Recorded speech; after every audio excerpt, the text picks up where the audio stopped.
കഴിഞ്ഞ ദിവസം കേരളത്തിലെ ഏറ്റവും ക്രൂരമായ ഒരു തട്ടിപ്പിനെ സംബന്ധിച്ചാണ് കോൺഗ്രസ് പാർട്ടി നേരിട്ട് നേതൃത്വം കൊടുത്ത തട്ടിപ്പിനെ സംബന്ധിച്ചാണ് വാർത്താ സമ്മേളനത്തിൽ സൂചിപ്പിച്ചത്. സത്യത്തിൽ മലയാളത്തിൽ പത്രങ്ങൾ കുംഭകോണം എന്ന വാക്ക് ആദ്യമായി ഉപയോഗിച്ചത് കോൺഗ്രസ് പാർട്ടിയുമായി ബന്ധപ്പെട്ടാണ്. ഒരുപക്ഷെ ഭാഷയ്ക്ക് അങ്ങനെ ഒരു വാക്ക് സംഭാവന ചെയ്തത് കോൺഗ്രസ് ആയിരിക്കും.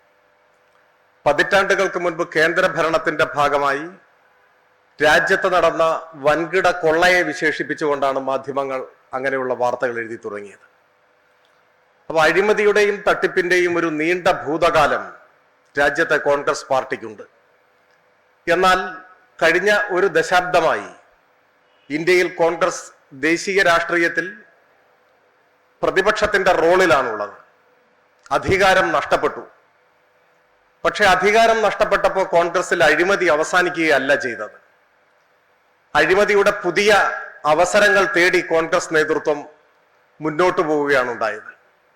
സമീപകാലത്ത് പുറത്തു വന്നിട്ടുള്ള വാർത്തകൾ അത്തരത്തിലുള്ള പുതിയ തട്ടിപ്പുകളെയും അഴിമതിയെയും കുംഭകോണത്തെയും സംബന്ധിച്ചുള്ളതാണ്.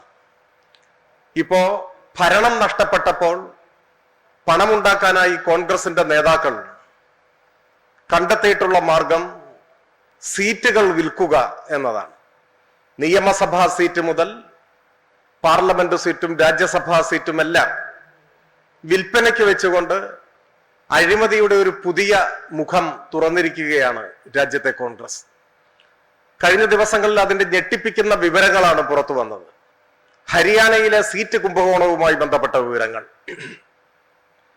ഹരിയാനയിലെ മഹിളാ കോൺഗ്രസിന്റെ മുൻ സംസ്ഥാന ജനറൽ സെക്രട്ടറി സുചിത്ര ദേവിക്ക് മത്സരിക്കാൻ നിയമസഭാ സീറ്റ് നൽകാം എന്ന് വാഗ്ദാനം ചെയ്ത് 7 കോടിയോ മറ്റോ കോൺഗ്രസിന്റെ ദേശീയ നേതാക്കൾ കൈപ്പറ്റിയെന്നാണ് മഹിളാ കോൺഗ്രസ് നേതാവിന്റെ ഭർത്താവ് ഗൗരവ് കുമാർ പരാതി നൽകിയിരിക്കുന്നത്, വാർത്താ സമ്മേളനം നടത്തിയിരിക്കുന്നത്.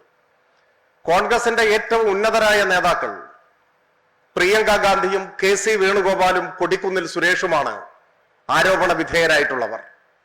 ഇപ്പൊ പോലീസ് കേസ് എടുത്തിരിക്കുന്നു. ഇത് സംബന്ധിച്ച് കേവലം ഒരു ആരോപണം മാത്രമല്ല എന്ന് തെളിയിക്കുന്നതാണ് ഇത് സംബന്ധിച്ച മറ്റു വിവരങ്ങൾ. ഈ ആരോപണത്തെ സാധൂകരിക്കാൻ മതിയായ തെളിവുണ്ട് എന്നാണ് കാണുന്നത്. KC വേണുഗോപാലിന്റെയും പ്രിയങ്ക ഗാന്ധിയുടെയും PA-മാരും അവർ നേരിട്ടും പണം കൈപ്പറ്റിയതായാണ് ആരോപണം. ഈ രണ്ടുപേരുടെയും PA-മാരെ താൽക്കാലികമായി മാറ്റി നിർത്തിയിരിക്കുന്നു എന്ന വാർത്തയും പുറത്തു വന്നു. അതൊരു കുറ്റസമ്മതമാണ്. ഗൗരവ് കുമാറിന്റെ ആരോപണത്തെ സാധൂകരിക്കുന്നതാണ് ഈ നടപടി. PA വഴി പണം കൈപ്പറ്റി എന്നതിന്റെ തുറന്ന കുറ്റസമ്മതമാണ്. ആരോപണം നേരിടുന്ന മൂന്നാമനെ സംബന്ധിച്ചാണെങ്കിൽ മകന്റെയും PA-യുടെയും അദ്ദേഹത്തിന്റെ തന്നെയും ബാങ്ക് അക്കൗണ്ടുകളിലേക്ക് പണം നിക്ഷേപിച്ചുവെന്നാണ്. ഗൗരവ് കുമാർ തെളിവുകളുടെ ഭാഗമായി വാട്സാപ്പ് ചാറ്റുകളും മറ്റും പുറത്തുവിട്ടു. ബാങ്ക് അക്കൗണ്ടിൽ നിക്ഷേപിച്ചതിന്റെ രേഖാപരമായ തെളിവുകൾ, ആശയവിനിമയം നടത്തിയതിന്റെ വാട്സാപ്പ് ചാറ്റുകൾ, ഇതെല്ലാം തെളിവുകളായി ഇന്ന് രാജ്യത്തിന്റെ മുൻപിലുണ്ട്. ഈ ആരോപണങ്ങളെ ശരിവെക്കും വിധം AICC ജനറൽ സെക്രട്ടറിയായ KC വേണുഗോപാലും പ്രിയങ്ക ഗാന്ധിയും അവരുടെ PA-മാരെ തൽക്കാലത്തേക്ക് മാറ്റി നിർത്തിയതായും വാർത്ത കാണുന്നു. അപ്പോ ഈ കുംഭകോണം സ്ഥിരീകരിക്കപ്പെട്ടിരിക്കുന്നു. ഇതിലിനി ആരോപണമെന്ന് പറയാനാവില്ല. ഒരു വസ്തുത, ഒരു യാഥാർത്ഥ്യം. ഇത് തീർത്തും ഒറ്റപ്പെട്ടൊരു അനുഭവമല്ല. ഇപ്പോ ബീഹാറിൽ നിന്നും ഇതേ പരാതി പുറത്തു വരുന്നു. ഇന്ന് വാർത്ത അതാണ്. ബീഹാറിൽ കോൺഗ്രസ് മത്സരിച്ച സീറ്റുകളിൽ 90% പരാജയപ്പെടുകയാണ് ചെയ്തത്. അങ്ങനെ 90% സീറ്റുകളിലും പരാജയപ്പെടാൻ കാരണം യാതൊരു സ്വീകാര്യതയും യോഗ്യതയും ഇല്ലാത്തവരെ പണം വാങ്ങി സീറ്റ് കൊടുത്തത് കൊണ്ടാണ് എന്നാണ് ആരോപിക്കപ്പെടുന്നത്. കോൺഗ്രസിന്റെ ഒരു MLA തന്നെയാണ് ഈ ആരോപണം, ഈ പരാതി ഉന്നയിക്കുന്നത്. രാഹുൽ ഗാന്ധിയുടെ ശ്രദ്ധയിൽ ഈ കാര്യങ്ങൾ പെടുത്തുകയും നടപടി ഉണ്ടാവുമെന്ന് പറയുകയും ചെയ്തിട്ടും ഒരു നടപടിയും ഉണ്ടായിട്ടില്ല എന്നാണ് പറയുന്നത്. ഹരിയാനയ്ക്ക് പുറമെ ബീഹാറും സീറ്റ് കുംഭകോണത്തിന്റെ പേരിൽ വാർത്തകളിൽ ഇടം പിടിക്കുകയാണ്. വളരെ കൗതുകകരമായൊരു കാര്യം, ഏറെ പ്രാധാന്യമുള്ള നമ്മുടെ ദേശീയ തലത്തിൽ തന്നെ ശ്രദ്ധേയമായ ഒരു കുംഭകോണത്തിന്റെ വാർത്ത. അതിൽ പണം വാങ്ങിയവരായി ആരോപിക്കപ്പെടുന്ന 2 പേർ മലയാളികൾ കൂടിയാണ്. പക്ഷെ മലയാളത്തിലെ പ്രമുഖ മാധ്യമങ്ങൾ അത് കണ്ടില്ലെന്ന് നടിക്കുകയാണ്. മാധ്യമങ്ങളുടെ വക ഒരു കോൺഗ്രസ് സഹായം വാർത്ത കൊടുക്കുന്നവർ തന്നെ ഒന്ന് കൊടുത്തെന്ന് വരുത്തി ചടങ്ങ് തീർക്കുകയാണ്. നമ്മുടെ മുൻപിൽ കോടിക്കണക്കിന് രൂപ കോഴയായി കൈപ്പറ്റിയത് സംബന്ധിച്ച തെളിവ് സഹിതമുള്ള ആരോപണം. അതിനെ മാധ്യമങ്ങൾ എങ്ങനെ കൈകാര്യം ചെയ്തു എന്നത് ഒരുപക്ഷെ ഭാവിയിൽ മാധ്യമ വിദ്യാർത്ഥികൾക്ക് കൗതുകകരമായ ഒരു പാഠമായി അവശേഷിക്കും എന്നാണ് എനിക്ക് തോന്നുന്നത്. ഹരിയാനയിലും ബീഹാറിലും മാത്രമല്ല, രാജ്യവ്യാപകമായി ഈ കച്ചവടം നടക്കുന്നുവെന്നാണ് മനസ്സിലാവുന്നത്. അത് നിയമസഭാ സീറ്റിന്റെ കാര്യത്തിൽ മാത്രമല്ല. ഇപ്പൊ കിട്ടിയ വിവരങ്ങളുടെ അടിസ്ഥാനത്തിൽ ഒരു നിയമസഭാ സീറ്റിന് ഏതാണ്ട് ദേശീയ നിലവാരം 7 കോടി രൂപയാണ് എന്നാണ് മനസ്സിലാക്കുന്നത്. കേരളത്തിലെ ഒരു രാജ്യസഭാ സീറ്റ്, ഒരു രാജ്യസഭാംഗത്വം ഇതുപോലെ പണം വാങ്ങി വിൽപ്പന നടത്തിയതാണെന്ന ആരോപണവും ചർച്ചയും മുൻപ് ഉയർന്നു വന്നിട്ടുള്ളത് സാന്ദർഭികമായി ഞാൻ ഓർക്കുകയാണ്. കഴിഞ്ഞ തദ്ദേശ തെരഞ്ഞെടുപ്പ് കഴിഞ്ഞപ്പോൾ തൃശ്ശൂരിൽ നിന്നും ഒരു വാർത്ത വന്നു. 4 തവണ കോൺഗ്രസ് സ്ഥാനാർത്ഥിയായി മത്സരിച്ച് ജയിച്ചയാൾ മാധ്യമങ്ങളുടെ മുൻപാകെ പറഞ്ഞു, മേയർ സ്ഥാനം ലഭിക്കാതിരുന്നത് പണം കൊടുക്കാത്തത് കൊണ്ടാണ്. ആദ്യമായി ജയിച്ചയാളെ മേയറാക്കി പണപ്പെട്ടിയുമായി അയാൾ ഓടി നടക്കുകയായിരുന്നു. ആ പണപ്പെട്ടിയുടെ പ്രതിഫലമാണ് മേയർ സ്ഥാനം. ഇന്ന് ആരോപണ വിധേയരായിട്ടുള്ള ചിലരെ അന്നും തൃശൂർ മേയർ സ്ഥാനം കച്ചവടം ചെയ്തത് സംബന്ധിച്ചും അന്ന് പരാതി, ആരോപണം ഉയർന്നു വന്നിരുന്നു. അപ്പോ പഞ്ചായത്ത് മുതൽ പാർലമെന്റ് വരെ സീറ്റ് വിൽക്കുന്ന പാർട്ടിയായി കോൺഗ്രസ് മാറി. മോഷ്ടാക്കളുടെ ദേശീയ പാർട്ടി എന്ന നിലയിലാണ് ഇന്ന് കോൺഗ്രസ് പ്രവർത്തിച്ചുകൊണ്ടിരിക്കുന്നത്. കോഴയെല്ലാം കൈപ്പറ്റുക, എല്ലാ വെട്ടിപ്പും നടത്തുക, പണം കോഴയായി കൈപ്പറ്റുന്ന ഒരു പാർട്ടിയായി കോൺഗ്രസ് മാറി. സുകുമാർ അഴീക്കോട് മാഷോ മറ്റോ ആണെന്ന് തോന്നുന്നു മുൻപൊരിക്കൽ പറയുകയുണ്ടായി, കോൺഗ്രസിന്റേത് കൈപ്പത്തിയല്ല കൈപ്പറ്റിയാണ് എന്നാണ് അദ്ദേഹം പറഞ്ഞത്. കൈപ്പത്തി കോൺഗ്രസ് എന്നല്ല, കൈപ്പറ്റി കോൺഗ്രസ് എന്ന് പറയണം. കോഴ, തട്ടിപ്പിലൂടെയുള്ള പണം, പിരിവിലൂടെയുള്ള പണം, ഇതെല്ലാം കൈപ്പറ്റുന്ന പാർട്ടിയായി, അടിച്ചുമാറ്റുന്ന പാർട്ടിയായി കോൺഗ്രസ് മാറി. ഈ സാഹചര്യത്തിൽ ഇപ്പോൾ ഒരു നിയമസഭാ തെരഞ്ഞെടുപ്പിനെ നേരിടുമ്പോൾ കേരളത്തിലും ഇങ്ങനെയുള്ള സീറ്റ് വിൽപ്പന നടന്നതായിട്ട് പ്രാഥമികമായി തന്നെ നിരീക്ഷിച്ചാൽ ചില മണ്ഡലങ്ങളിലെങ്കിലും നമുക്ക് കാണാനാവും. കോൺഗ്രസ് സ്ഥാനാർത്ഥിയെ പ്രഖ്യാപിക്കുന്നതിന് മുൻപ്, തിരഞ്ഞെടുപ്പ് കമ്മീഷന്റെ വിജ്ഞാപനം വരുന്നതിനു മുൻപ്, ഏറെ നാൾ മുൻപ് മുതൽ കേരളത്തിൽ ചില മണ്ഡലങ്ങളിൽ കോൺഗ്രസ് സ്ഥാനാർത്ഥികൾ പ്രചരണം ആരംഭിച്ചു. അത് മാധ്യമങ്ങൾക്കും അറിയുന്നുണ്ടാവും എന്നാണ് ഞാൻ വിചാരിക്കുന്നത്. സ്ഥാനാർത്ഥിയായി പ്രചരണം നടത്തുകയാണ്, വൻതോതിൽ പണം ചെലവഴിക്കുകയാണ്. വൻതോതിൽ പണം ചെലവഴിക്കാൻ കഴിവുള്ള ചില ധനാഢ്യർ ആദ്യമേ പണം കൊടുത്തു സീറ്റ് ഉറപ്പിച്ചതിന്റെ തെളിവാണത്. വൻതോതിൽ പണം ചെലവഴിക്കുന്നു. നിയോജക മണ്ഡലത്തിൽ പ്രത്യേകമായ ഒരു വീട് എടുത്ത് അവിടെ താമസം ആരംഭിക്കുന്നു. മാസങ്ങൾക്ക്, വർഷങ്ങൾക്ക് മുൻപാണ്. 2 വർഷമൊക്കെയായി സീറ്റ് വിലയ്ക്ക് വാങ്ങി ഇങ്ങനെ മത്സരരംഗത്ത് സ്ഥാനാർത്ഥിയായി നിൽക്കുന്നവരെ നമുക്ക് കാണാൻ പറ്റും. അപ്പോ കേരളത്തിൽ എത്ര സീറ്റ് വിറ്റു, എത്ര പണം അതുവഴി കിട്ടി എന്നുള്ളത് ഒരു പക്ഷേ ഭാവിയിൽ വാർത്തകളായി തെളിവുകൾ സഹിതം പുറത്തു വന്നേക്കാം. ജനാധിപത്യത്തെ മലീമസമാക്കുന്ന തെരഞ്ഞെടുപ്പുകളെ കുംഭകോണം നടത്താനുള്ള അവസരമായി മാറ്റുന്ന കോൺഗ്രസിനെതിരായി എല്ലാ ജനാധിപത്യ വിശ്വാസികളും രംഗത്ത് വരേണ്ട ഒരു സമയമാണിത്. ഈ തരത്തിൽ ഹരിയാനയിലും ബീഹാറിലും കേരളത്തിലുമെല്ലാം സീറ്റ് വിറ്റ് തീർത്തും പ്രതിലോമകരമായ ഒരു രാഷ്ട്രീയ സംസ്കാരത്തിന് നേതൃത്വം കൊടുക്കുന്ന കോൺഗ്രസിനെതിരായി സത്യസന്ധമായ രാഷ്ട്രീയം ഉയർത്തിപ്പിടിക്കുന്നവരും സാംസ്കാരിക നായകരും എല്ലാം പ്രതികരിക്കേണ്ടതാണ്, രംഗത്ത് വരേണ്ടതാണ്. ഈ കോൺഗ്രസ് സംസ്കാരത്തിന്റെ ഭാഗമായാണ് വയനാട്ടിലെ ഇപ്പോഴത്തെ തട്ടിപ്പും നാം കാണേണ്ടത്.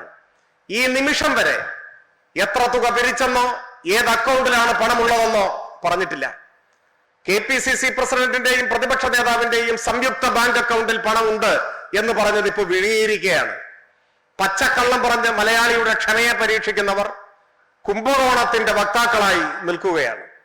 രാഷ്ട്രീയത്തെ മൂല്യവത്താക്കി മാറ്റാൻ കോൺഗ്രസിന്റെ ഈ അഴിമതിക്കെതിരായി, കുംഭകോണത്തിനെതിരായി എല്ലാ ജനാധിപത്യ വിശ്വാസികളും രംഗത്തിറങ്ങണമെന്ന അഭ്യർത്ഥനയാണ് നിങ്ങളിലൂടെ എനിക്ക് നടത്താനുള്ളത്. ഇത്രയുമാണ് പറയുന്നത്.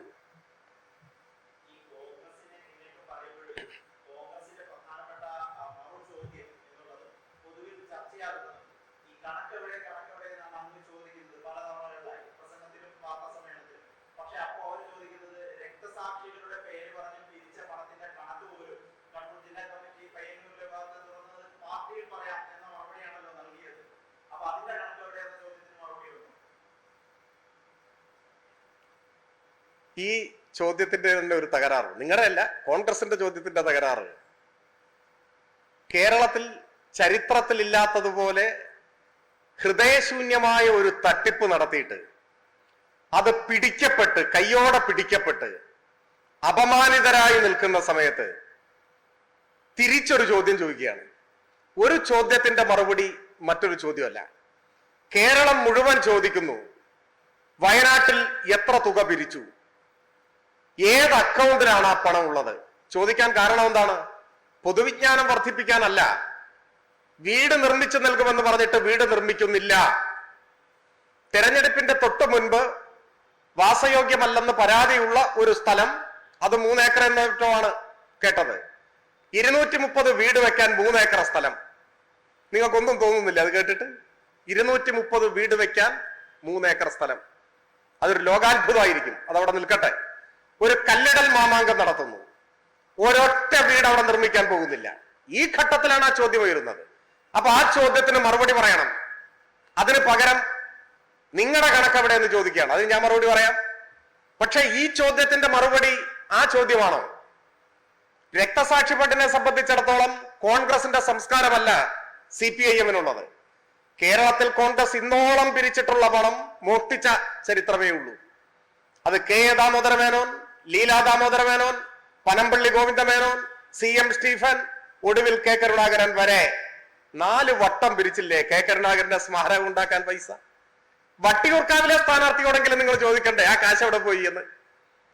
പിരിച്ച പണം മുഴുവൻ മോഷ്ടിക്കുകയാണ് അവര്. ആ അനുഭവത്തിൽ നിന്നാണ് അവർ ഞങ്ങൾക്കെതിരെ ആരോപണം ഉന്നയിക്കുന്നത്.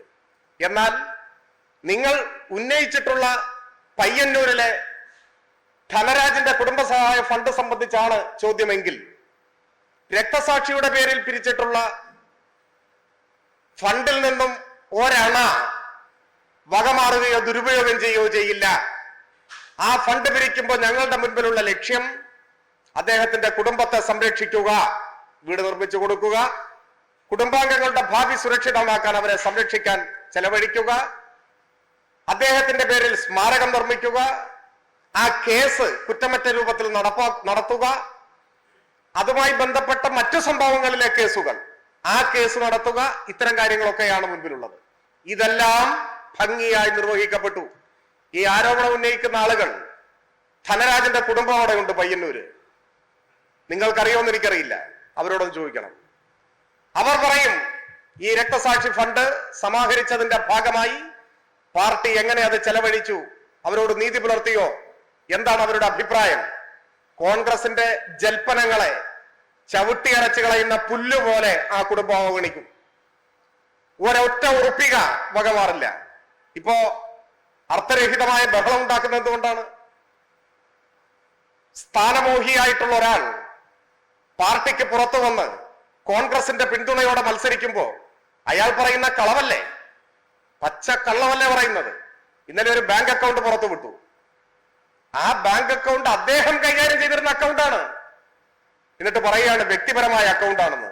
ഇങ്ങനെ പറയുന്ന കളവുകൾ അല്പായുസുകളായി അപഹാസ്യമായി പോകും. കേരളത്തിൽ എവിടെയായിരുന്നാലും CPIM ഏതാവശ്യത്തിന് വേണ്ടി പണം പിരിച്ചുവോ ആ ആവശ്യത്തിനല്ലാതെ അണാപ്പൈ വകമാറ്റുന്ന പ്രശ്നമേയില്ല.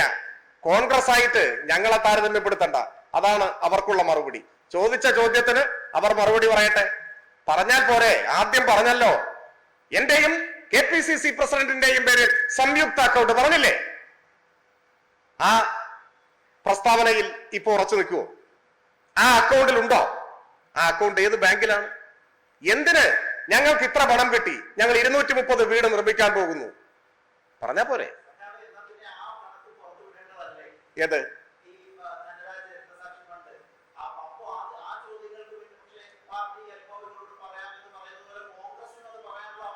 അതിൽ മൗലികമായ വ്യത്യാസം പറയാം. പുറത്തു വിടുന്നതിനൊന്നും പ്രശ്നമില്ല. പക്ഷെ ഒരു കള്ളൻ ചോദിച്ചാൽ പുറത്തു വിടേണ്ടതല്ല. ഒന്ന്, പാർട്ടി അംഗങ്ങളിൽ നിന്നും പാർട്ടി അനുഭാവികളിൽ നിന്നും മാത്രം ശേഖരിച്ച പണമാണത്. ഈ ആവശ്യത്തിന് വേണ്ടി ആ ആവശ്യം നിർവഹിച്ചുകൊണ്ടിരിക്കുകയാണ്. അതിൽ വലിയൊരു ഘട്ടം കഴിഞ്ഞു. ബാക്കി ചെലവുകൾ ഇനിയുണ്ട്. ഏത്? കേസിന്റെ ചെലവുകളുണ്ട്, മറ്റു കാര്യങ്ങളുണ്ട്. അതെല്ലാം അതത് സമയത്ത് അതിന് നേതൃത്വം കൊടുത്ത പാർട്ടി കമ്മിറ്റി ചർച്ച ചെയ്യുകയും അംഗീകരിക്കുകയും ഇന്ന് ഈ ആരോപണം ഉന്നയിക്കുന്ന ആൾ ഉൾപ്പെടെ അംഗീകരിക്കുകയും ചെയ്തിട്ടുള്ളതാണ്. രക്തസാക്ഷി ഫണ്ടുകൾ പിരിക്കുമ്പോൾ ഏത് ഘടകമാണോ പിരിവിന് ആഹ്വാനം ചെയ്യുന്നത് ആ ഘടകം കണക്കുകൾ പരിശോധിച്ച് അവസാനിപ്പിക്കുകയും തൊട്ട് മുകളിലുള്ള ഘടകത്തിന് അത് കൈമാറുകയും ചെയ്യുക എന്നതാണ് പാർട്ടി രീതി.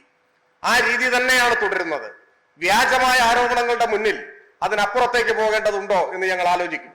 പക്ഷേ കോൺഗ്രസ് പിരിച്ചത് കോൺഗ്രസ്സുകാരുടെ കയ്യിൽ നിന്നുള്ള പൈസ മാത്രമല്ല, പിരിച്ചത് അവരുടെ ഏതെങ്കിലും ഒരാൾക്ക് സ്മാരകം പണിയാനല്ല. ഞാൻ പറഞ്ഞല്ലോ, ലീലാ ദാമോദര മേനോന്റെ സ്മാരക കണക്ക് എനിക്കറിയണ്ട, കെ എ ദാമോദര മേനോന്റെ സ്മാരക കണക്ക് എനിക്കറിയണ്ട, CM സ്റ്റീഫന്റെയോ കരുണാകരന്റെയോ പനമ്പിള്ളിയുടെയോ എനിക്കറിയണ്ട. വയനാട് അറിയണം. അത് ഈ നാട്ടിലുണ്ടായ ദുരന്തമാണ്. മൃതശരീരങ്ങൾ കാണിച്ച് കാശ് വാങ്ങിയതാണ്. വീട് വെച്ചു കൊടുക്കാന്ന് പറഞ്ഞതാണ്. വീടിന് തറയിട്ടിട്ടില്ല, ഉണ്ടാക്കാൻ പരിപാടിയുമില്ല. അതാണ് ചോദ്യം ചെയ്യുന്നത്. ഞങ്ങളുടേത് സുതാര്യമാണ്. ഏത് സമയത്തും അത് സംബന്ധിച്ച് ഏത് ചോദ്യത്തിനും മറുപടി പറയാൻ ഞങ്ങൾക്കാവുകയും ചെയ്യും. എന്നാൽ ഒരു തെരഞ്ഞെടുപ്പിന്റെ മുന്നിൽ 5ാം പത്തിയായി ഒറ്റുകാരനായി മാറിയ ഒരാൾ വ്യാജമായ ആരോപണങ്ങൾ ഉന്നയിക്കുമ്പോൾ അതിനനുസരിച്ച് പോകുന്ന പാർട്ടിയല്ല. അത്രയാണ് പറയാനുള്ളത്.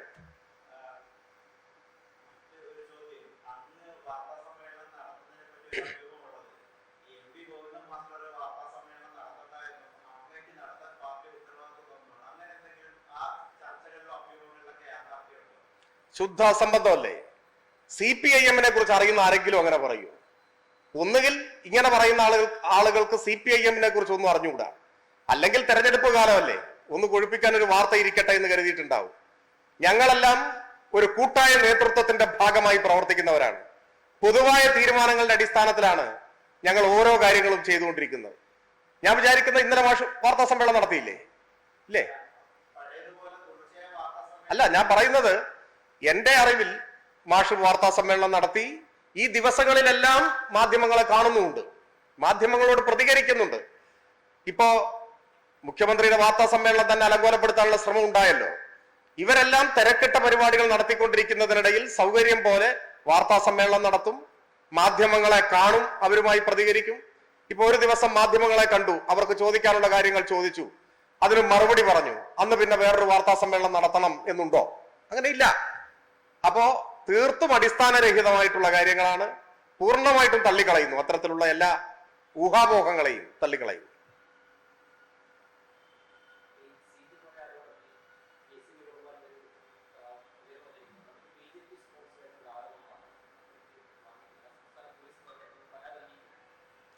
BJP സ്പോൺസേഡ് ആരോപണമാണെങ്കിൽ സ്വന്തം PA മാറ്റി നിർത്തിയതിനാ? ധീരമായി പറയല്ലേ വേണ്ടത്. ഈ ആരോപണം BJP സ്പോൺസേഡ് ആണ്, ഇത് കളവാണ്, നിയമ നടപടി സ്വീകരിച്ച് നേരിട്ട് പോണ്ടേ. എന്തിനാ PA മാറ്റിയേ? കാശ് വാങ്ങിയില്ലെങ്കിൽ എന്തിന് PA മാറ്റി? PA ബലിയാടാക്കുകയല്ലേ ചെയ്യുന്നത്? എന്തിന് പ്രിയങ്ക ഗാന്ധി PA മാറ്റി? എങ്ങനെ ഈ ആരോപണ വിധേയരായ ഒരാളുടെ മകന്റെ അക്കൗണ്ടിൽ കാശ് വന്നു?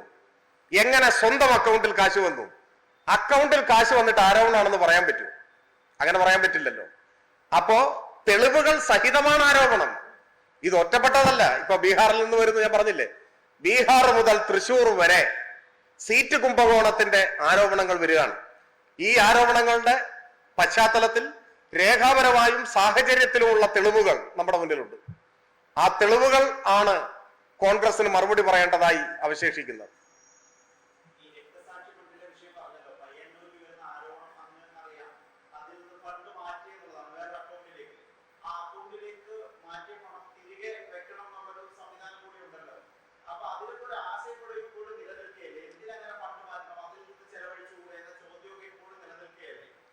അതിലൊന്നും ഒരാശയക്കുഴപ്പവുമില്ല. ആശയ വ്യക്തതയുണ്ട് താനും. ഞാൻ അവിടെ പറഞ്ഞു, അവിടെ ഇതെല്ലാം കൈകാര്യം ചെയ്യുന്നത് ഏതെങ്കിലും ഒരു വ്യക്തിയല്ല, ഒരു കമ്മിറ്റിയാണ്, അതിന്റെ നേതൃത്വമാണ്.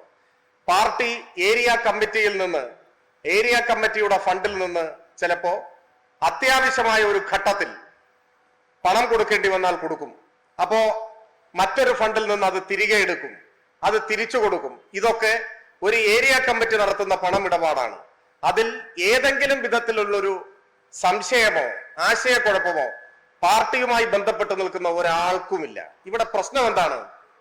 വൈരനിര്യാതന ബുദ്ധിയോടെ, പകയോടെ ഒരാൾ, വ്യക്തിപരമായ പകയോടെ ഒരാൾ പാർട്ടിക്കെതിരെ അസംബന്ധം പറയാൻ, ഞാൻ ആളെ ഇപ്പോ ഒരു തെരഞ്ഞെടുപ്പ് കാലത്ത് സ്ഥാനാർത്ഥിയായി നിൽക്കുന്ന ഒരാളായതുകൊണ്ട് ഇതിൽ കൂടുതൽ വിശദാംശങ്ങളിലേക്ക് ഞാൻ പോകുന്നില്ല. അതൊരു പ്രതിപക്ഷ മര്യാദയല്ലല്ലോ, അതുകൊണ്ട് ഞാൻ പോകുന്നില്ല. പക്ഷെ നിങ്ങൾക്ക് പരിശോധിക്കാൻ കഴിയും, അങ്ങനെ ഒരാൾ സകല കണക്കും അംഗീകരിക്കുന്ന കമ്മിറ്റിയിൽ അത് കൈയടിച്ച് പാസാക്കിയിട്ട് തെറ്റായ നിലപാട് സ്വീകരിച്ചതിന് നടപടി അംഗീകരിച്ചിട്ട് ഒക്കെ പോയ ഒരാൾ ഇപ്പൊ വീണ്ടും ആരോപണം ഉന്നയിക്കുന്നത് പോലെയാണോ തെളിവ് സഹിതം നമ്മുടെ മുൻപിലുള്ള പ്രശ്നങ്ങൾ? അപ്പൊ സമീകരിക്കാൻ നോക്കണ്ട, ഇത് യാതൊരു സമീകരണവും ഇല്ല. അപവാദ പ്രചരണത്തെ അപവാദ പ്രചരണമായി നേരിടും, അതിന്റെ മുന്നിൽ മുട്ടുമടക്കില്ല. കേരളത്തിലെ പാർട്ടിക്ക് ഒരു പാരമ്പര്യവും ചരിത്രവും ഉണ്ട്, കോൺഗ്രസിനും പാരമ്പര്യവും ചരിത്രവും ഉണ്ട്. അത് പക്ഷെ മോഷണത്തിന്റെയാണ്. അതിന്റെ തെളിവാണ് ഞാനിവിടെ പറഞ്ഞത്.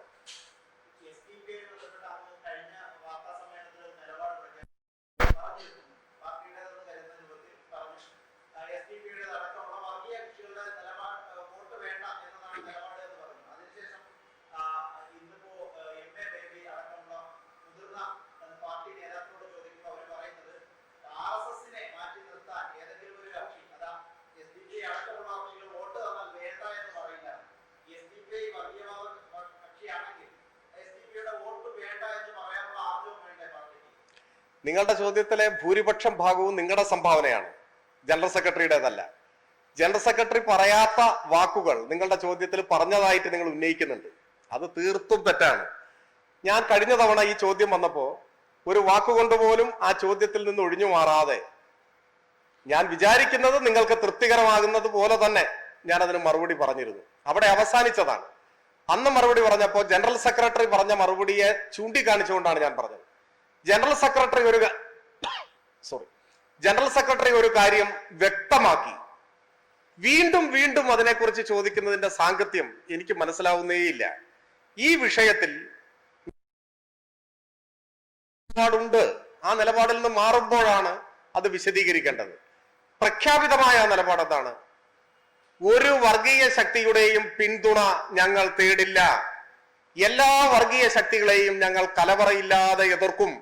അതിന് നിറമോ രൂപമോ ഭാവമോ ഒന്നും പ്രസക്തമല്ല. വർഗീയത എന്ന പ്രവണതയ്ക്കാണ് ഞങ്ങൾ എതിര്. അത് ഏത് സംഘടനയായാലും. കുറെ കൂടി വ്യക്തമായി പറഞ്ഞാൽ, ഇന്നോളം പ്രവർത്തിച്ചു കൊണ്ടിരിക്കുന്ന എല്ലാ വർഗീയ സംഘടനകൾക്കും ഞങ്ങൾ എതിരാണ്. ഒരു പക്ഷേ നാളെ പിറക്കാനിരിക്കുന്ന വർഗീയ സംഘടനകൾക്കും ഞങ്ങൾ എതിരാണ്. ഈ വിഷയത്തിൽ കൂടുതൽ ചോദ്യത്തിന് പ്രസക്തിയേയില്ല. പിന്നെ ഞാൻ ആലോചിക്കുകയായിരുന്നു, നിങ്ങൾ ഉന്നയിച്ച സംഘടന, അവര് നോമിനേഷൻ കൊടുത്തത് മരവിപ്പിച്ച വാർത്ത വന്നത് മഞ്ചേശ്വരത്താണ്. അത് സംബന്ധിച്ച് വിശദമാക്കപ്പെട്ടത് മുസ്ലിം ലീഗിന്റെ നേതാക്കൾ അഭ്യർത്ഥിച്ചു എന്നാണ്. ലീഗ് നേതാക്കളുടെ അഭ്യർത്ഥന കേട്ട് സ്ഥാനാർത്ഥിത്വം മരവിപ്പിച്ച, എന്ന് വെച്ചാൽ കൊടുത്ത നോമിനേഷൻ മരവിപ്പിച്ച ഒരു സംഘടന ഞങ്ങളുമായി എന്തിനാണ് ബന്ധപ്പെടുത്തി പറയുന്നത്? അവരുമായിട്ടല്ല ബന്ധം, അങ്ങനെയല്ലേ പറഞ്ഞു. ഞാനിപ്പോ ഈ വാർത്താ സമ്മേളനത്തിലേക്ക് വരുന്നതിന് മുൻപ് നിങ്ങൾ ആരോ ഒരു ചാനൽ റിപ്പോർട്ട് ചെയ്ത വാർത്തയുടെ ഒരു ഭാഗം യാദൃച്ഛികമായി കണ്ടത്, വണ്ടൂരിലെ കോൺഗ്രസിന്റെ സ്ഥാനാർത്ഥി അദ്ദേഹം പറയുകയാണ്, ഈ സംഘടനയിൽ നിന്ന് വോട്ട് സ്വീകരിക്കും എന്ന് അദ്ദേഹം പറയുകയാണ്. അപ്പൊ ചോദ്യം അതല്ല വേണ്ടത്. ഞങ്ങളുടെ നിലപാട് ഞങ്ങൾ വ്യക്തമാക്കിയിരിക്കുന്നു. ജനറൽ സെക്രട്ടറി പറഞ്ഞാൽ ഇത് കോൺഗ്രസ് അല്ല, ആ നിലപാടാണ് ബാധകം എല്ലാവർക്കും. മുഖ്യമന്ത്രിയുടെ വാർത്താ സമ്മേളനം ഞാൻ കണ്ടു, അദ്ദേഹവും അർത്ഥശങ്കയ്ക്കില്ലാതെ ഇത് പറഞ്ഞു. ഈ പറയപ്പെട്ട സംഘടന ഇനി ഇങ്ങനെയൊക്കെ ഞങ്ങൾ പറഞ്ഞിട്ടും ഞങ്ങൾ ഇടതുപക്ഷത്തെ പിന്തുണയ്ക്കുന്നു എന്ന് പറഞ്ഞാൽ അപ്പൊ അതിനെക്കുറിച്ച് ഒരു ചോദ്യം വീണ്ടും അവശേഷിക്കും. നോക്കുമ്പോ അങ്ങനെയും പറഞ്ഞിട്ടില്ല. മഞ്ചേശ്വരത്ത് കാണുന്നത് മറിച്ചാണ്. വണ്ടൂരിലെ സ്ഥാനാർത്ഥി പറയുന്നത് സ്വീകരിക്കും, അദ്ദേഹം സ്വാഗതം ചെയ്യാണ്. അപ്പൊ ഈ ചോദ്യം അപ്രസക്തമാണ്. ഞാൻ ന്യായമായും സംശയിക്കുന്നു, നിങ്ങൾ ഈ ഒരു വിഷയം ആവർത്തിച്ച് ചർച്ച ചെയ്തുകൊണ്ടിരിക്കുകയാണ്. അത് ഉചിതമേ അല്ല. ഞങ്ങളുടെ നിലപാട് വ്യക്തം. അത് വർഗീയതയ്ക്കെതിരാണ്. എല്ലാ വർഗീയ നിലപാടുകൾ സ്വീകരിക്കുന്നവർക്കും എതിരാണ്. അവരുടെ ഒന്നും പിന്തുണ ഞങ്ങൾക്ക് സ്വീകാര്യമല്ല. ഞങ്ങൾ തേടിയിട്ടില്ല. ഞങ്ങൾ അങ്ങനെ പിന്തുണ തേടിയിട്ടില്ല. അത് മുഖ്യമന്ത്രിയും പറഞ്ഞു. ഇനി ഇതിൽ കൂടുതൽ എന്താണ് പറയേണ്ടത്?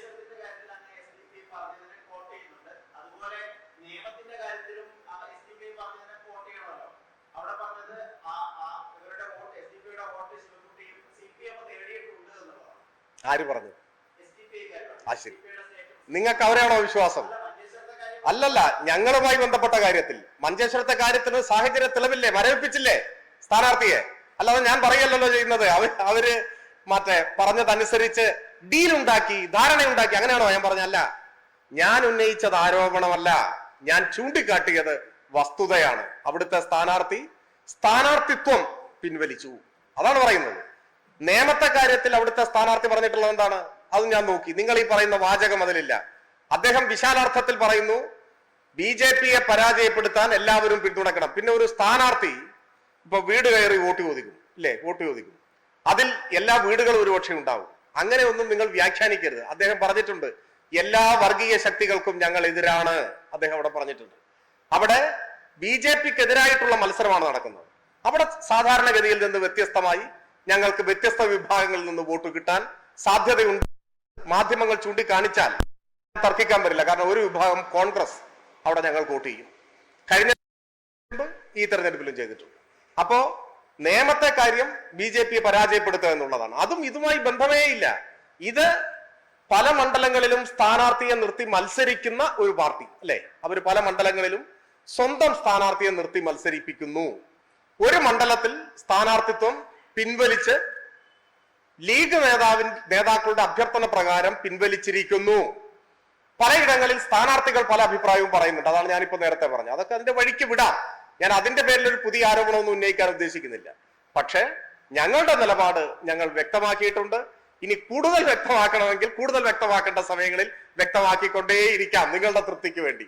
അത്രേ എനിക്കതിൽ പറയാനുള്ളൂ.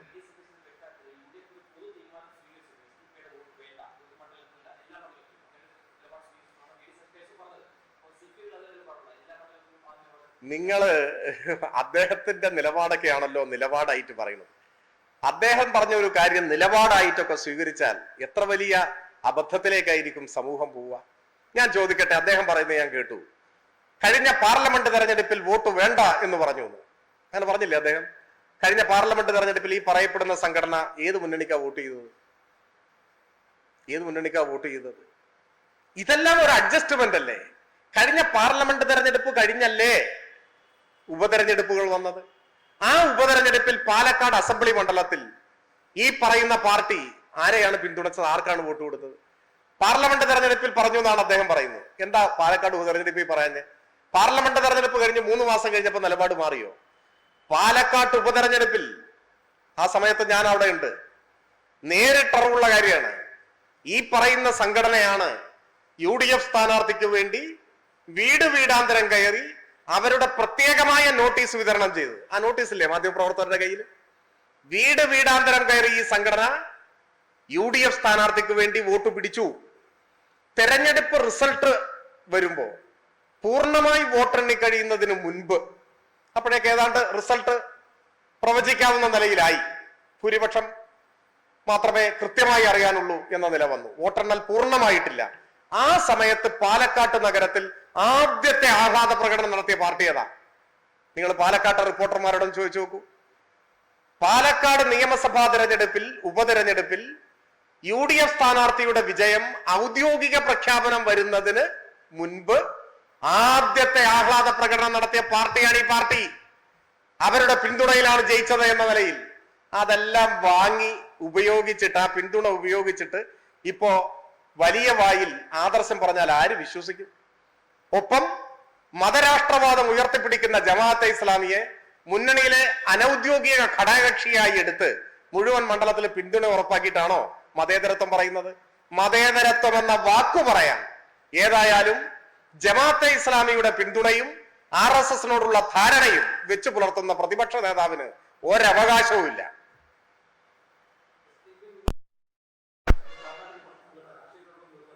അല്ല, ഞാനിപ്പോ പറഞ്ഞതിന്റെ ഒക്കെ ഒരു കഴിഞ്ഞ തവണ ഞാൻ നിങ്ങളോട് പറഞ്ഞത് എന്താണ്, ജനറൽ സെക്രട്ടറി പറഞ്ഞത് എന്താണ്, ഇത് വീണ്ടും വീണ്ടും ചോദിക്കുന്നതിന്റെ പിന്നിലുള്ള ലക്ഷ്യം ഒരു സംശയം ജനങ്ങളുടെ മനസ്സിൽ അവശേഷിപ്പിക്കുക എന്നാണ്. ആ സംശയത്തിന് ഇടയില്ലാത്ത വിധം ഞങ്ങൾ പറഞ്ഞിരിക്കുന്നു. അതോടൊപ്പം ഈ പറയുന്ന വിഭാഗം ഇപ്പോ ഇതുവരെ പ്രഖ്യാപിച്ചിട്ടുള്ള നിലപാടനുസരിച്ച് UDF-ന് അനുകൂലമായിട്ടാണ് ഇവിടെ മഞ്ചേശ്വരത്ത് നിലപാട് സ്വീകരിച്ചിരിക്കുന്നത്. കഴിഞ്ഞ പാർലമെന്റ് തെരഞ്ഞെടുപ്പിലും പാലക്കാട് ഉപതെരഞ്ഞെടുപ്പിലും മറ്റു തെരഞ്ഞെടുപ്പിലും എല്ലാം നിലപാട് സ്വീകരിച്ചിരിക്കുന്നു. ഇത് അവരോട് ചോദിക്കേണ്ട ചോദ്യമാണെന്നേ. അതാണ് ഞാൻ പറഞ്ഞത്. നിങ്ങൾ എന്താണ് കോൺഗ്രസ് നിങ്ങൾക്ക് വോട്ട് ചെയ്യുമോ, നിങ്ങൾ സ്വീകരിക്കുമെന്ന് എന്നോട് ചോദിക്കാത്തത്? അത് അസംഭാവ്യമാണെന്ന് നിങ്ങൾ കരുതുന്നുണ്ടല്ലേ? അതേപോലെയാണിത്. അത്രയേ ഉള്ളൂ. ഇതിനെക്കുറിച്ച് വ്യക്തമായി ഞാൻ പറഞ്ഞിട്ടുണ്ട്. ഇതല്ല, എല്ലാ വർഗീയ കക്ഷികളെയും വെച്ചിട്ട് ഞാൻ പറഞ്ഞിട്ടുണ്ട്. ഇവരുടെ ഒന്നും പിന്തുണ ആവശ്യമില്ല. ഞാൻ പറഞ്ഞിട്ടുള്ളതാണ്, ഇവരുടെ ഒന്നും പിന്തുണ നേടുന്നില്ല, ഞങ്ങൾക്ക് ആവശ്യമില്ല, ഞങ്ങൾ ഇവരെയെല്ലാം ആശയപരമായി എതിർക്കുന്നവരാണെന്ന് പറഞ്ഞിട്ടുള്ള കാര്യമില്ല. അതിലൊന്നും നിങ്ങൾക്കൊരു സംശയം ഉണ്ടാവേണ്ട കാര്യമില്ല. ആ എങ്ങനെ സുവ്യക്തമായിട്ടുള്ള ധാരണ ജനങ്ങൾക്ക് ഇത് സംബന്ധിച്ചുണ്ട്. ഞാനിപ്പോ ഇവിടെ തിരിച്ചറിയാൻ പാകത്തിനുള്ള കാര്യങ്ങൾ പറഞ്ഞു. പിന്നെ ഏത് ഘട്ടത്തിലും രാഷ്ട്രീയമായി ചില മര്യാദകൾ പാലിക്കണം എന്നുള്ളതുകൊണ്ടാണ് ഒരു തെരഞ്ഞെടുപ്പിൽ സ്ഥാനാർത്ഥിയായി നിൽക്കുന്ന ഒരാളുടെ പേര് ഞാൻ പറയാത്തത്. പക്ഷെ നിങ്ങൾ നോക്കിക്കോളൂ, കോടിക്കണക്കിന് രൂപ ചെലവഴിച്ച് 2 വർഷത്തിലധികമായി മത്സരിക്കാൻ കച്ചവടം ഉറപ്പിച്ച മണ്ഡലത്തിൽ കേന്ദ്രീകരിച്ച് പ്രവർത്തിക്കുകയും തെരഞ്ഞെടുപ്പിനോട് അടുത്ത ഘട്ടം വന്നപ്പോൾ പകുതി വിലയ്ക്ക് നിത്യോപയോഗ സാധനങ്ങൾ ആളുകളുടെ വീടുകളിൽ കൊണ്ടുപോയി വിൽപ്പന നടത്തുന്നതിന് നേതൃത്വം കൊടുക്കുകയോ ഒക്കെ ചെയ്ത കോടീശ്വരന്മാർ ഉൾപ്പെടെയുള്ളവരെയാണ് ഞാൻ ഉദ്ദേശിച്ചത്. ബാക്കി കാര്യങ്ങൾ നിങ്ങൾ അന്വേഷിച്ചിട്ട് മനസ്സിലാക്കും. ഞാൻ പറഞ്ഞില്ല, ഞാൻ ഈ ഒരു തെരഞ്ഞെടുപ്പിന്റെ മുന്നിൽ നിൽക്കുമ്പോൾ നമ്മൾ ശക്തമായ വിയോജിപ്പ് പ്രകടിപ്പിക്കുന്ന മുന്നണികളും പരസ്പരം പോരടിക്കുകയാണെങ്കിലും നമ്മൾ പാലിക്കേണ്ട ചില മിനിമം മര്യാദ ഉണ്ട്. അത് മാത്രമേ ഉള്ളൂ, മിനിമം മര്യാദ. നാളെ ഇതിന് എന്തെങ്കിലും പ്രതികരണം UDF-ൽ നിന്ന് വന്നാൽ അപ്പോ അവർക്ക് വ്യക്തത വരാൻ വേണ്ടി ബാക്കി കാര്യങ്ങൾ നമുക്ക് പറയുകയും ചെയ്യാം. ഞാനിപ്പോ പറഞ്ഞതിൽ തൊട്ടു കാണിക്കുന്നത് പോലെയുള്ള തെളിവുകളുണ്ട്, നിങ്ങൾക്ക് അത് ബോധ്യപ്പെടുന്നതുമാണ്. ഞാനിപ്പോ പേര് പറയുന്നത് ഒരു പൊതുമര്യാദ ഇടതുപക്ഷത്തിന്റെ ഭാഗമായി നമ്മൾ മാധ്യമങ്ങളെ കാണുമ്പോൾ പാലിക്കണമല്ലോ, അതുകൊണ്ട് മാത്രം.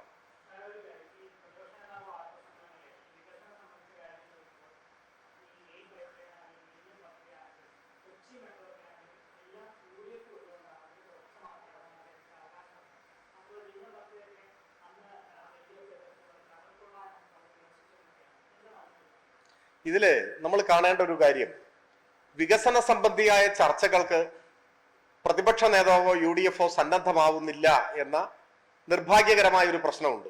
ആ വിഷയത്തിൽ നിന്നും മാറിയാണ് പലപ്പോഴും മാധ്യമങ്ങളോട് പ്രതികരിക്കുന്നതും പ്രസംഗിക്കുന്നതുമെല്ലാം. ഞങ്ങൾ വീണ്ടും വീണ്ടും ആവശ്യപ്പെടുന്നത് 10 വർഷത്തെ ഭരണത്തെ വിലയിരുത്തിക്കോളൂ, അത് സംബന്ധിച്ചുള്ള വിമർശനങ്ങൾ ഉയർത്തിക്കോളൂ എന്നാണ്. അദ്ദേഹം ഇപ്പൊ പറഞ്ഞതായി പറയുന്ന കാര്യത്തിനും ഒരടിസ്ഥാനവുമില്ല. കേരളത്തിൽ തുടർച്ചയായി വരുന്ന ഗവൺമെന്റുകൾ തുടർച്ചയായ സംഭാവനകൾ കൊടുക്കുന്നുണ്ടാവാം, അത് ഞാൻ നിഷേധിക്കുന്നില്ല. ഇപ്പൊ ഒരു ഗവൺമെന്റിന്റെ കാലത്ത് ആരംഭിച്ച ഒരു പദ്ധതി അടുത്ത ഗവൺമെന്റ് ചിലപ്പോൾ പൂർത്തിയാക്കും. ഒരു ഗവൺമെന്റിന്റെ കാലത്ത് തുടക്കമിട്ട ഒരു പദ്ധതി, തുടക്കമിടുക എന്ന് പറഞ്ഞാൽ ചിലപ്പോ പണി തുടങ്ങുകയായിരിക്കില്ല, അതിനു മുൻപുണ്ടല്ലോ ആ പദ്ധതി തയ്യാറാക്കണം, ഭരണാനുമതി ലഭിക്കണം, സാങ്കേതിക അനുമതി ലഭിക്കണം, ആദ്യം സാധ്യതാ പഠനം നടത്തണം. ഇങ്ങനെയെല്ലാം വിവിധ ഘട്ടങ്ങളിലൂടെയല്ലേ വലിയ പദ്ധതികൾ കടന്നു വരിക. അപ്പൊ അതിന് ഒരു ഗവൺമെന്റ് തുടങ്ങിയാൽ ചിലപ്പോൾ അടുത്ത ഗവൺമെന്റ് ആയിരിക്കും തുടരുക, അതൊക്കെ സ്വാഭാവികം. ഇപ്പൊ വിഴിഞ്ഞം ഏത് കാലത്താണ് ഇതിന്റെ സാധ്യതാ പഠനവും ഈ ആശയവും ആരംഭിച്ചത്? കണ്ണൂർ വിമാനത്താവളം. ഇപ്പോ കണ്ണൂർ വിമാനത്താവളം സംബന്ധിച്ച് അതിന്റെ സൃഷ്ടാവ് EK നായനാരാണ് എന്ന് പറഞ്ഞത് വേറെ ആരുമല്ല, CM ഇബ്രാഹിം ആണെന്നാണ് എന്റെ ഓർമ്മ. മുൻ കേന്ദ്ര വ്യോമയാന മന്ത്രിയും മറ്റുമായിരുന്ന. ഇങ്ങനെ ഓരോ വൻകിട പദ്ധതികൾ എടുത്തു നോക്കിയാലും അതിന്റെ പിന്നിൽ ആദ്യം മുതലുള്ള ഭരണകർത്താക്കളെ നമുക്ക് കാണാൻ പറ്റും. ഉദ്ഘാടനം ചെയ്യുകയോ ഏതെങ്കിലും ഒരു ഘട്ടവും മാത്രമല്ല. ഇവിടെ അതല്ല പ്രശ്നം. ഇപ്പൊ വിഴിഞ്ഞത്തിന്റെ കാര്യത്തിൽ കടൽക്കൊള്ള എന്ന് പറഞ്ഞാൽ അതിൽ ഇപ്പോഴും ഉറച്ചു നിൽക്കുന്നു. ഏതിനാ കടൽക്കൊള്ള എന്ന് പറഞ്ഞ വിഴിഞ്ഞം തുറമുഖത്തിനാണോ? അല്ല. വിഴിഞ്ഞം തുറമുഖം വേണ്ട എന്ന നിലപാട് ആരെങ്കിലും എടുത്തിട്ടുണ്ടോ? എടുത്തത് കോൺഗ്രസ് മാത്രമാണ്. വിഴിഞ്ഞം തുറമുഖത്തിന്റെ പണി ഉടൻ ആരംഭിക്കണമെന്ന് പറഞ്ഞ് മനുഷ്യച്ചങ്ങല നടത്തിയ പ്രസ്ഥാനത്തിന്റെ പേരാണ് LDF. ചരിത്രത്തിലുണ്ട്. പിന്നെ ഏത് ഘട്ടത്തിലാണ് ഇത് കടൽക്കൊള്ള എന്ന വിമർശനം ഉന്നയിച്ചത്?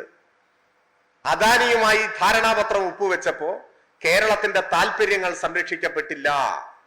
അതിൽ നിങ്ങൾക്ക് അഭിപ്രായ വ്യത്യാസമുണ്ടോ? നിങ്ങൾ ആ കണക്കൊന്ന് പരിശോധിക്കൂ. വിഴിഞ്ഞം തുറമുഖത്തിന്റെ നിർമ്മാണവുമായി ബന്ധപ്പെട്ട മുടക്കു മുതലിൽ എത്ര ശതമാനമാണ് അദാനി വഹിക്കുന്നത്, എത്ര ശതമാനമാണ് കേന്ദ്ര സർക്കാർ വഹിക്കുന്നത്, എത്രയാണ് കേരളം? സിംഹഭാഗവും കേരളമല്ലേ? പക്ഷെ ഇതുകൊണ്ടുള്ള നേട്ടം പതിറ്റാണ്ടുകൾ നമ്മൾ കാത്തിരിക്കണ്ടേ? അദാനിക്കല്ലേ പോകുന്നത്? അതിലെ സുതാര്യതയില്ലായ്മ, അഴിമതി, അതാണ് ഞങ്ങൾ ചൂണ്ടിക്കാണുന്നത്. അഴിമതി ഉണ്ട്, പക്ഷേ വിഴിഞ്ഞം തുറമുഖം വേണം, കേരളത്തിന്റെ താല്പര്യങ്ങൾ സംരക്ഷിച്ച്. അതിന് സമരം നടത്തിയിട്ടുണ്ട് ഞങ്ങൾ. എന്നാൽ ഈ കരാർ ഒപ്പിട്ട് അതുമായി മുൻപോട്ട് പോയത് കൊണ്ട് പിന്നെ വരുന്ന ഗവൺമെന്റിന് പിൻവാങ്ങാൻ പറ്റില്ല. അതാണ് നമ്മുടെ ദുര്യോഗം. എന്നാൽ അവസാനം തുറമുഖം യാഥാർത്ഥ്യമാകുന്ന ഘട്ടത്തിൽ ജനങ്ങൾക്കിടയിൽ തെറ്റിദ്ധാരണ പരത്തി തുറമുഖം തടസ്സപ്പെടുത്താൻ സമരം ചെയ്തതിന്റെ മുന്നിൽ ഈ പ്രതിപക്ഷ നേതാവുണ്ട്. പിന്നെ മറ്റ് പദ്ധതികൾ, ഗെയിൽ പാതി വഴിയിൽ ഉപേക്ഷിച്ച പദ്ധതിയാണ്. അതാണ് LDF വന്നപ്പോഴാണ് തർക്കങ്ങൾ പരിഹരിച്ച്, പരാതിക്കാരെ മുഖവിലക്കെടുത്ത് തർക്കങ്ങൾ പരിഹരിച്ച് അത് പൂർത്തിയാക്കി. ദേശീയപാത വികസനം ഉപേക്ഷിച്ച പദ്ധതിയാണ്. കൊച്ചി ഇടമൺ പവർ ഹൈവേ പകുതി വഴിയിൽ ഉപേക്ഷിച്ച പദ്ധതിയാണ്. അസാധ്യം എന്ന് തീർപ്പ് കൽപ്പിച്ച് ഉപേക്ഷിച്ച, മരിച്ചു മണ്ണടിഞ്ഞ പദ്ധതികളെ പുതുജീവൻ നൽകി പുറത്തു കൊണ്ടുവന്നു, യാഥാർത്ഥ്യമാക്കി എന്നതാണ് LDFന്റെ നേട്ടം. ഇത് സംബന്ധിച്ച് വിശദമായി അവർക്ക് പറയാനുള്ള കാര്യങ്ങൾ അവർ പറയട്ടെ.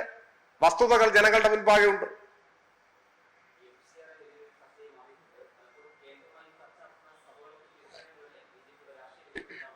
തീർച്ചയായും ഞാനിപ്പോ മറ്റൊരു വിഷയത്തിൽ കേന്ദ്രീകരിച്ച് വാർത്താ സമ്മേളനം നടത്തിക്കൊണ്ടാണ് അതിനെക്കുറിച്ച് പറയാതിരുന്നത്.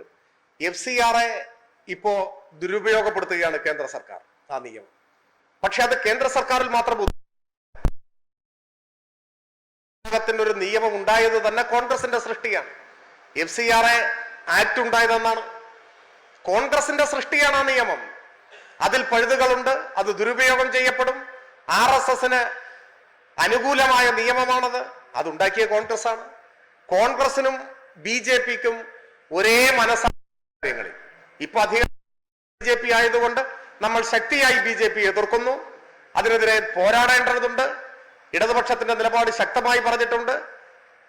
നിയമപരമായും ജനങ്ങളെ അണിനിരത്തിയും ഇത്തരത്തിൽ രാജ്യത്തിന്റെ വൈവിധ്യം തകർക്കാൻ കൂടി ഉപകരിക്കുന്ന സംവിധാനങ്ങൾക്കെതിരെ, നടപടികൾക്കെതിരെ പ്രതിഷേധിക്കേണ്ടതുണ്ട്. ഒപ്പം ഈ അപകടങ്ങൾക്കെല്ലാം തുടക്കം കുറിച്ചത് കോൺഗ്രസ് ആണ് എന്നുകൂടി നമ്മൾ കാണണം.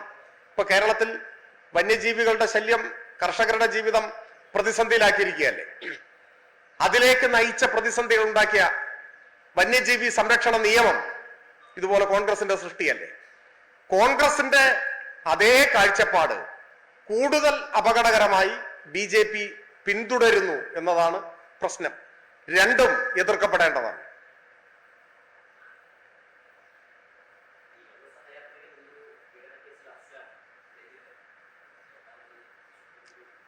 അല്ല, കേസിന്റെ വിശദാംശങ്ങൾ എനിക്കറിയില്ല. അദ്ദേഹത്തിന് നിങ്ങൾ കൊടുത്തൊരു വിശേഷണം അങ്ങനെ കൊടുക്കേണ്ടതുണ്ടോ? ഇപ്പോ ഈ ഘട്ടത്തിൽ ഓരോ കേസുകളിലും പ്രതി ചേർക്കുന്നവർക്ക് ചിലപ്പോൾ രാഷ്ട്രീയ അഭിപ്രായങ്ങൾ ഉണ്ടാവാം. എന്നാൽ അതിന്റെ പേരിൽ രാഷ്ട്രീയ പാർട്ടി മറുപടി പറയാനൊന്നും ഉത്തരവാദിത്തപ്പെടുമെന്ന് എനിക്ക് തോന്നുന്നില്ല. പകരം അതിൽ കവിഞ്ഞ എന്തെങ്കിലും ഉത്തരവാദിത്തങ്ങൾ ഉണ്ടെങ്കിൽ അദ്ദേഹം ഒരു ചുമതല വഹിച്ചതിൽ നിന്ന് ഒഴിവായ സാഹചര്യം തന്നെ നമുക്ക് എല്ലാവർക്കും അറിയാം. ഇത്തരം കേസുകളോട് ഇടതുപക്ഷം പുലർത്തുന്ന ഒരു സമീപനമുണ്ട്. അതിൽ സുവ്യക്തമായ ഒരു നിലപാടുണ്ട്. എല്ലായ്പ്പോഴും ഇരയോടൊപ്പം, പരാതി ഉന്നയിച്ചവരോടൊപ്പം നിൽക്കുക, അവർക്കെല്ലാ പിന്തുണയും നൽകുക, എല്ലാം നിയമപരമായ പരിശോധനയ്ക്ക് വിധേയമാവുക, അത് അതിന്റെ വഴിയിൽ പോകുക എന്നുള്ളതാണ്. ആ കാര്യത്തിൽ ഉറച്ച നിലപാടാണ്. അതിപ്പോഴും സ്വീകരിക്കുന്നു. മറ്റൊരു പ്രശ്നവും അത് സംബന്ധിച്ച് ഇപ്പോ ഇല്ല. എന്നാ പിന്നെ ഇന്ന് അവസാനിപ്പിക്കാൻ തോന്നുന്നു. ആവട്ടെ.